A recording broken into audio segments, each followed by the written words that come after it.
Welcome to the Salmon Runs YouTube. Enjoy the video. You need the right phone and settings before you attempt a satellite connection. First, confirm your iPhone model and update iOS. This ensures the satellite protocol and maps data are current. Once done, enable location, cellular, and Bluetooth so the phone can negotiate hardware links and share positioning. Then move outside where the sky is clear. Satellite requires an unobstructed line of sight. Finally, prepare any emergency message or contacts so you can send meaningful info quickly when the link is established.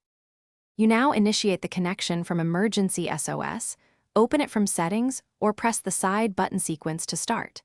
The phone will display a compass-style indicator and step-by-step guidance showing exactly where to point the top of your phone. Move slowly and keep the phone steady. The app will tell you when you reach the optimal alignment. Make sure to follow timing cues because the satellite window can change. While aligning, keep cellular data off if prompted so the device prioritizes the satellite link. Once aligned, you can send a short emergency message. Include your exact location, number of people, and any critical injuries. The system compresses and relays text, so be concise.